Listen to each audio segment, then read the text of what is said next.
Each morning, an Irish man soaks his shoes in the sea on purpose. He wades into the cold surf and stands there until the leather is soft and dripping, and only then does he start his day. The shoes are raw cowhide with the animal's hair still on them. There is no sole, no heel, nothing you would recognise as a boot. This is Aran, 3 small islands off the west coast of Ireland, and the ground here is a sheet of bare limestone that turns to glass the moment it rains. A man in good modern boots would go down hard on that rock and not get up the same way he fell. But the islander in his dripping cowhide crosses it all day, loaded down, and never slips. What nobody who laughed at these shoes understood was that the water was the trick. Wet, that rotting hide gripped the stone better than anything money could buy. Let it dry out, and it turned hard as a plank and cut his feet to ribbons. So he kept it wet, and the wet kept him alive. They called it a Pampootie. For a long time, quietly, it was about the best wet weather footwear on earth. This is the story of what it was, why soaking it made it grip, and how you could make a pair tonight. It is also the story of how modern climbing shoe designers, with all their labs, ended up copying a dead cow. If you had stepped off the boat onto Aran 100 and some years ago, the first thing you would have noticed was the islander's feet. A young Irish writer named John Millington Synge did exactly that in the summer of 1898, and he wrote down what he saw. The shoes, he said, were just a piece of raw cowskin, hair on the outside, laced over the toe and round the heel with 2 ends of fishing line. To a mainlander, they looked like something out of 1,000 years before. He had no idea he was staring at one of the most precisely fitted tools on the island. To see why, picture the place. Aran is almost pure limestone, dropped in the Atlantic where Galway Bay opens to the open sea. There is barely any soil. The islanders were famous for building their fields by hand, hauling up sand and seaweed load by load to make earth on top of the naked rock. Everything in their lives happened on stone. The path to the boat, the climb to the field, the scramble down to the shore for kelp. And limestone, when the rain comes, and on Aran the rain always comes, turns into something close to wet ice. And a fall here was not an embarrassment, it was a catastrophe. These were people who climbed those crags with baskets of wet kelp on their backs, who carried flimsy canvas boats down to a heaving sea, who farmed and fished with no doctor on the island and the nearest hospital a long, dangerous boat ride across open water. Break a hip on the rocks in February and you might not see the spring. On Aran, staying upright was a survival skill, plain and simple. Smooth, hard, slick stone is the worst surface a human being can try to walk on, then and now. We all know it. It is why every wet floor sign exists, why cracked hips and split skulls fill the emergency rooms every winter. Put a hard-soled boot on wet rock, and the sole rides up on a thin film of water, with almost nothing actually touching the stone underneath. You don't walk, you skate. The islanders had already solved this, and it would take the modern world 100 years and a great deal of money to catch up to them. So they needed footwear that did the opposite of every boot you have ever owned. Not tougher and harder, softer and stranger. A Pampootie was about as simple as an object can get. One piece of fresh, untanned cowhide cut roughly to the shape of a foot with a good margin all the way round. The best hide came off the animal's rump, where it is thickest.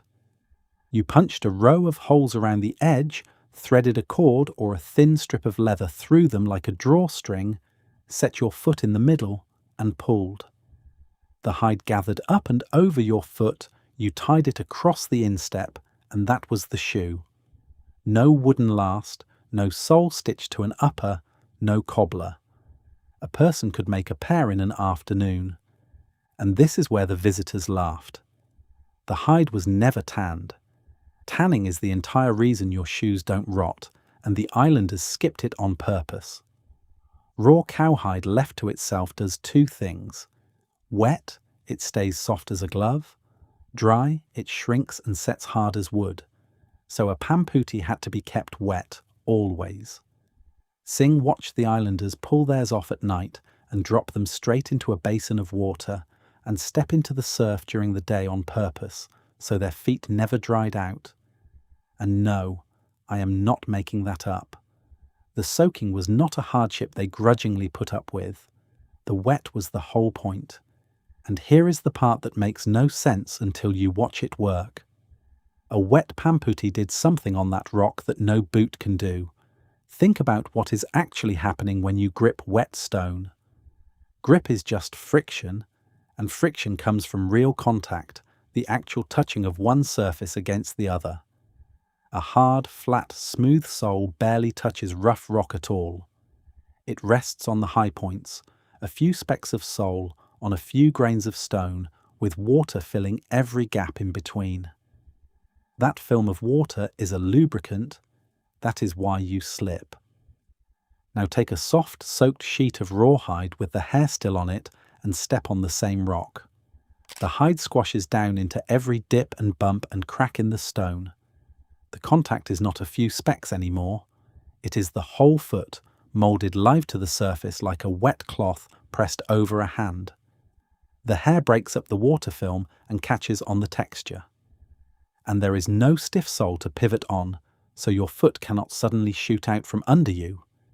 It felt, the islanders said, like walking barefoot, but without your skin being torn off. There was another piece to it too.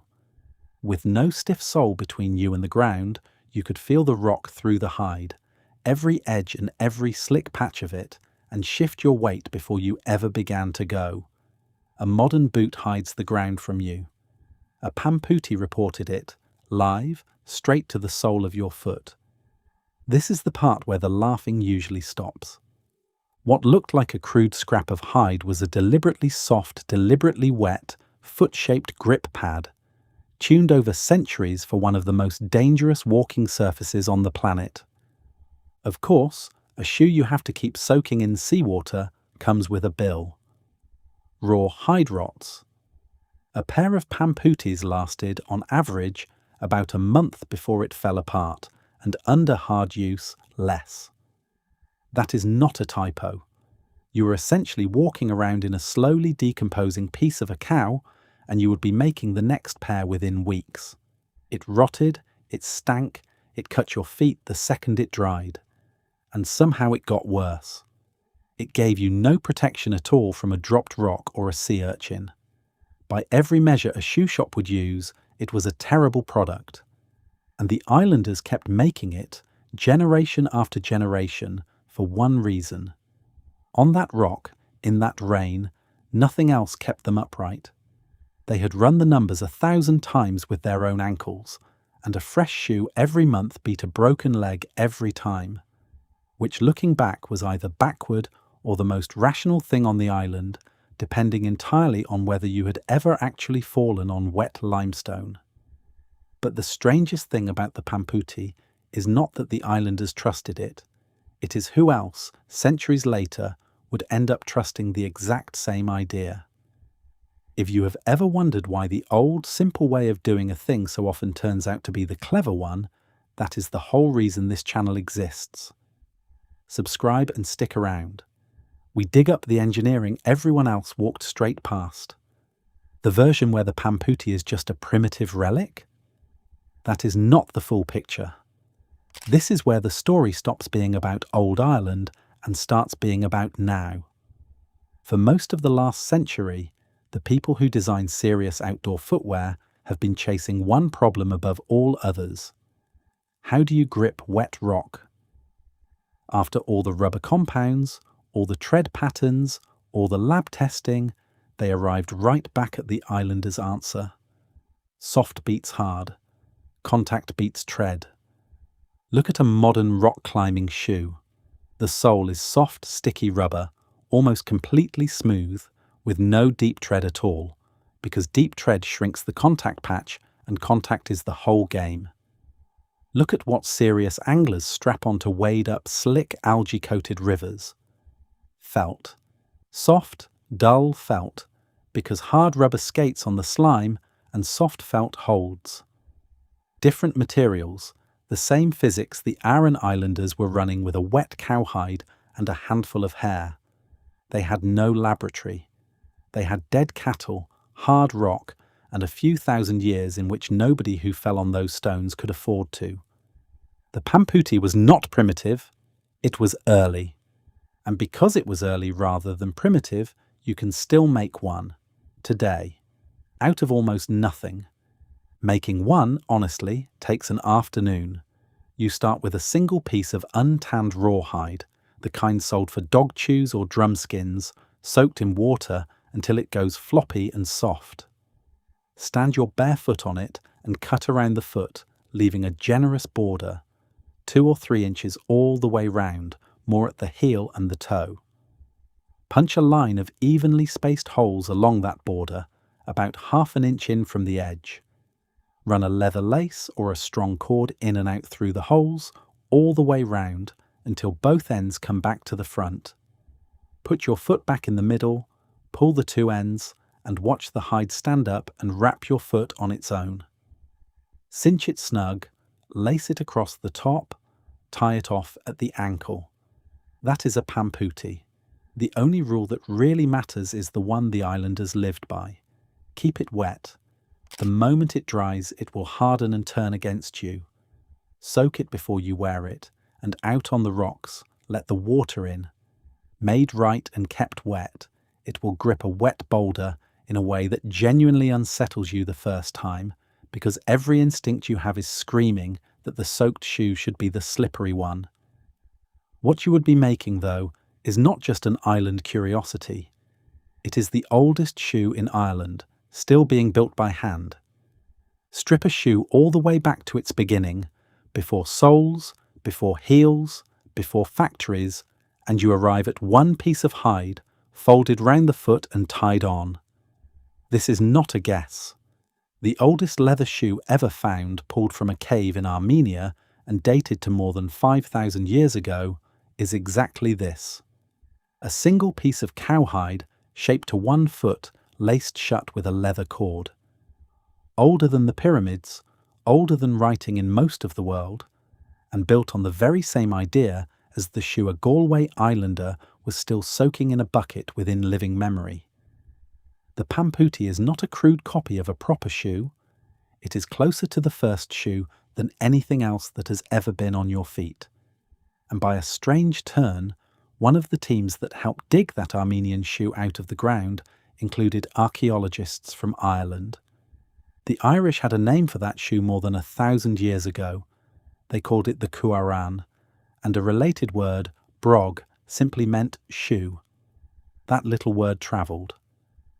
Brog became brogue, which is now the name for a polished leather dress shoe with rows of neat little holes punched into the toe. There is a story attached to those holes, that the original Irish and Highland shoes were perforated so bog water could drain out as you crossed soft, wet ground. Honest historians will point out that the earliest descriptions never actually mention the holes, so treat that one as a good story rather than a proven fact. But the bones of it hold up.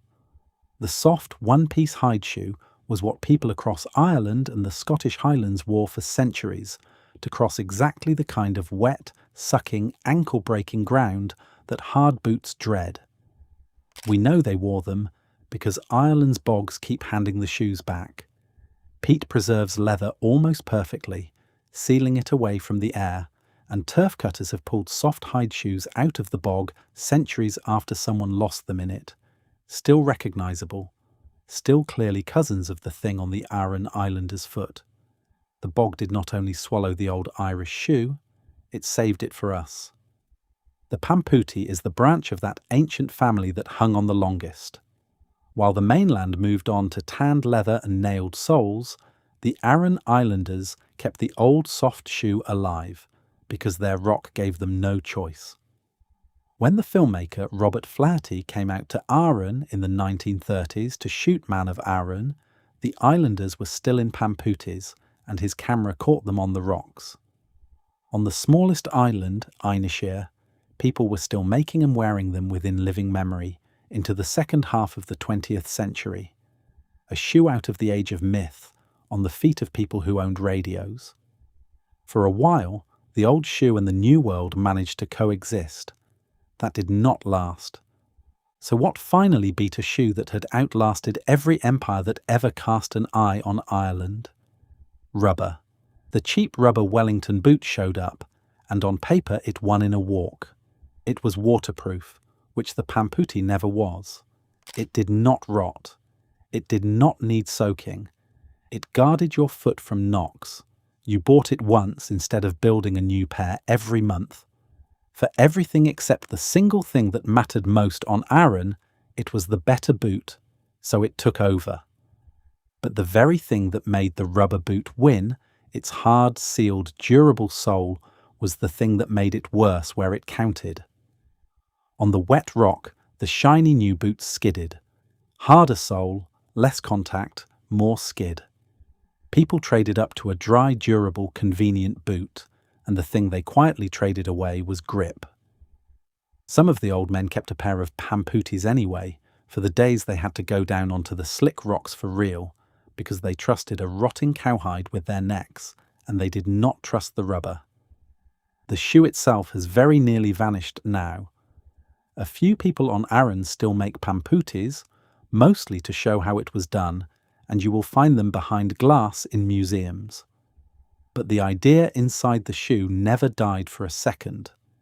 It is under every rock climber smearing up a wet slab on soft rubber, every angler wading a green river on felt, everyone who has ever quietly worked out that on a slick surface, the soft thing grips and the hard thing falls.